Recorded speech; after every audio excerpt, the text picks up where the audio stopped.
That's one story that makes front page of quite a few of them, Charlie, front page of the Mirror, about the killing of the former Lost Prophets roman.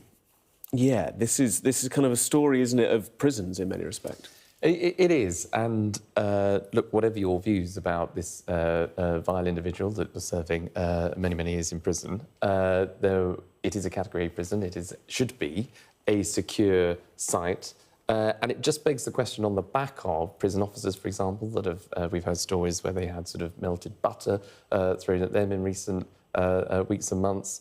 The question is, when you are at the behest of the state, whether it's a prison, whether it's a hospital, whether it's a school, a care home, a young offenders institute, whatever, the one thing that you want to make sure is that the people that are at His Majesty's pleasure are kept safe and are able, actually, to live out the sentences that have been handed to them. Whatever vile crimes they've committed, you know, that is the justice system which we uphold in this country. So that it does beg the question about prison safety. It begs the question about what kind of pressure prison officers might be under, whether there is a shortage of staff in order to not see this coming, or how it could have been perhaps prevented. Again, whatever your personal view about the perpetrators that are behind bars, prison safety has to be paramount for the individuals and for the staff involved. Yeah, and Ian Watkins was serving 29 years, had been attacked as well once before. And it's not just within the prison population, is it? You think of September, the reports of Hashim Abedi, the brother of the Manchester Arena bomber, attacking prison staff. So this is an issue that is so multifaceted, isn't it? The safety, the security, the viability, I guess, in many respects, of the prison system and the challenges that face the government on a daily basis. No, you're right. It absolutely goes both ways. I think it speaks to the sort of wider concern about the prison estate and the fact that, I mean, we've come within days of running out of prison places and the government's desperately trying to ramp up those prison places, but that's not something you can do overnight because they're trying to build more prisons. But also there needs to be wider reform of sort of how we lock people up, what we do when we're in there. Is there proper rehabilitation? And at the moment, the sort of number of people behind bars is getting higher and higher and higher, and the prison estate just hasn't got capacity to match that. And it's something the government's been trying to reform, and Shabana Mahmood, when she was Justice Secretary, was really trying to make that happen. But obviously it does take a lot of time, and it just doesn't seem to be there yet.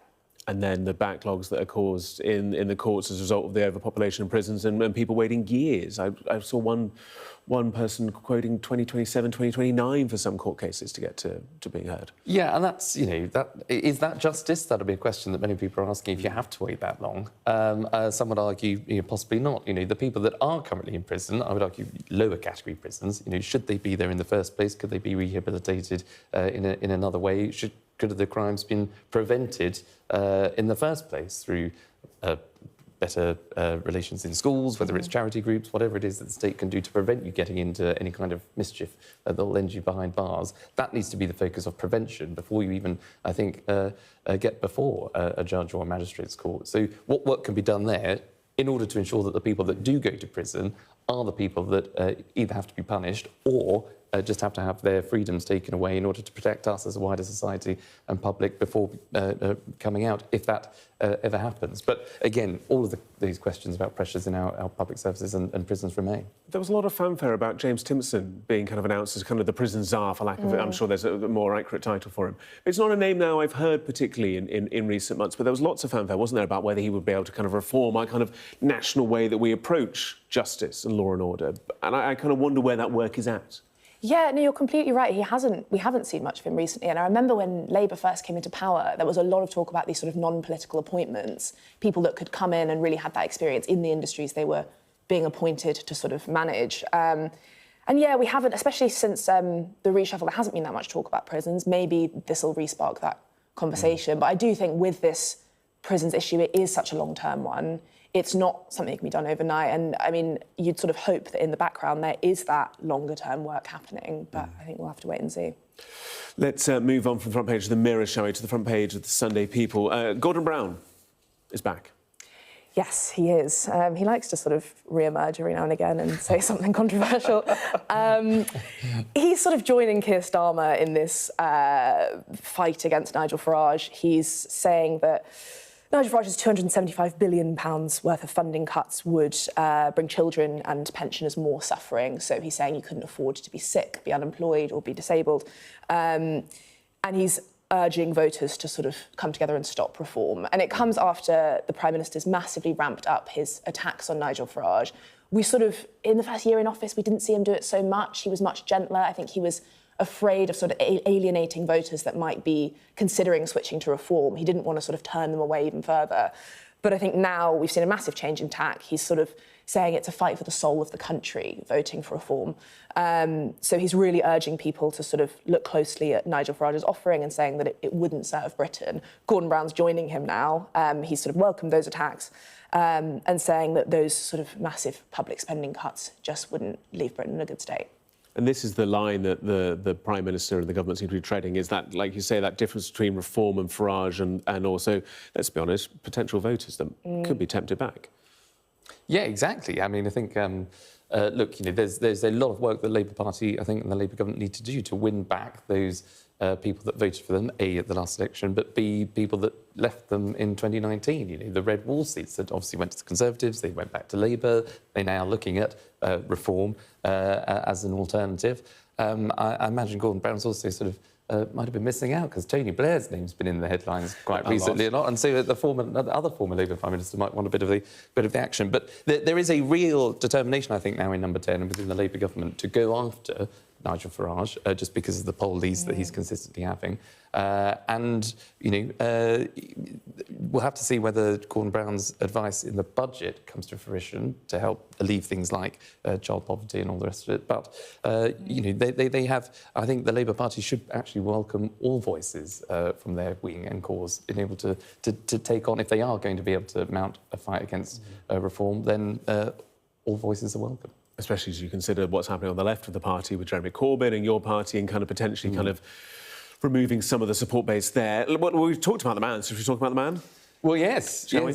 Yes, and you know, when it comes to policy and people are asking, you know, is this, you know, who is Nigel Farage? You know, is he pro-markets? Is he, you know, low state, low tax? You know, is it a sort of, you know, a new form of conservatism? Is he just going after the Tory party to make sure that that's done and dusted and never revived again? Or is he, as the Tories would argue, he's some sort of socialist? You know, tax rises, you know, getting away with the two-child benefit cap, which the Tories are uncosted. Now, the proposal to intervene in the housing market by banning the sale of second homes, in particular tourist hotspots, I actually think is not a bad move. Quite a few people will support it. I think a lot of people support it because if you take things like, or lovely tourist hotspots like Cornwall, but anywhere down the East Coast, and even places in the Northwest, you know, these are coastal communities that for years were the bedrock of the economic our society, are now depleted because of people haven't invested, tourism has collapsed. But what you will end up having is someone who has got a lot of money will buy a second home in those lovely hotspots, but won't use it until, you know, summertime, and they'll only be there for about 4 or 5 months of the year.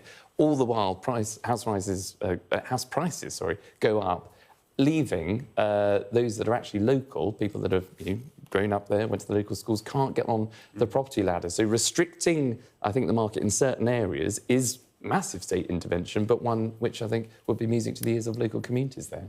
We kind of have to feed into this, the stuff in the Mail as well, don't we? Because, you know, that kind of plays into this whole kind of housing. What do we do with our housing? You know, the talk of, you know, Kemi calling on Rachel Reeves to also scrap stamp duty too. And, you know, stamp duty for second homes is probably making a huge amount of money for the Chancellor. Yeah, it's that sort of question of whether we sort of regulate the housing market more or free it up. Kemi Badenoch announced plans to abolish stamp duty entirely, which a lot of people have welcomed. It seems to have given the Tories about an 8-point bounce in the polls. She got a standing ovation at the time. It's an expensive policy, but equally, there's talk that it could boost the economy because there's a bit more movement in the housing market. Also, lots of people are calling for overall reform. So instead of stamp duty, maybe raising council tax or rejigging council tax. So there are sort of lots of ways you can claw back that stamp duty. And also it stops that sort of stagnation in the housing market that lots of people are concerned about. And Kemi Badenoch's put Labour in a really difficult position because she's saying, go on, copy me. And it was a very popular policy. But obviously, if the Chancellor does do that, she now looks extremely weak. And I think a few weeks ago, there was some talk about Labour looking at maybe a property tax instead of stamp duty. Then how, if they do anything like that and they do abolish it and they put in place a property tax, it kind of just looks like they're copying the Tories, and that's never a fun place to be when you're in government. It's never a fun place to be, but equally, is there no bad thing sometimes in politics to say, actually, yeah, that's a good idea? Yeah, totally. And, you know, ultimately, the budget will be delivered by the Chancellor, who will be able to say, I have made these figures work, and it's all very well, you know, opposition parties carping from the side. You know, this is something that's been long in the works, and, you know, delighted that even maybe they could say Kemi, you know, had been reading Labour's briefings beforehand. Who knows? You know, there's a way of getting out of it. But when you're in charge, you can own pretty much whatever it is that you announce, and you can take the credit if that's the direction of travel that they want to take. Well, it's been a pleasure. We will see what the budget brings in a few weeks' time. We'll see whether they do copy or come up with a new idea. Well, it's all to be revealed. I appreciate you both giving up the Sunday mornings. Thank you both very much. Plenty more to come here on Sky News Breakfast. Plenty more on the Sky News website and app. Stick with us here for the full story first.